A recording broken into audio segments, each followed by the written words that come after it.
In this tip of the day, I'd like to demonstrate how you can configure OneCNC to quickly just display the geometry that you want to see.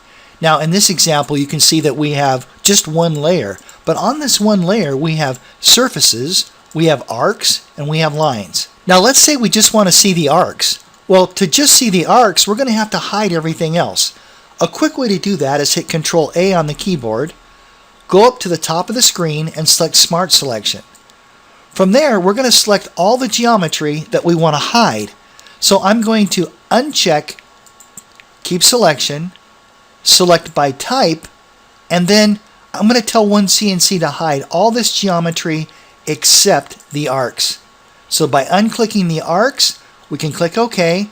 With that geometry selected, we'll hit the letter B on the keyboard to hide the selected geometry. Now let me do that again a little bit faster to show you how we do that.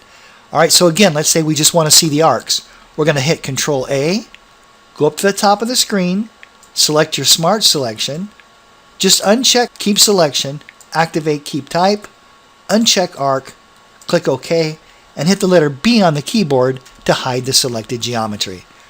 Alright, that's it for this tip of the day. Thanks so much for watching, and I look forward to seeing you in the next video.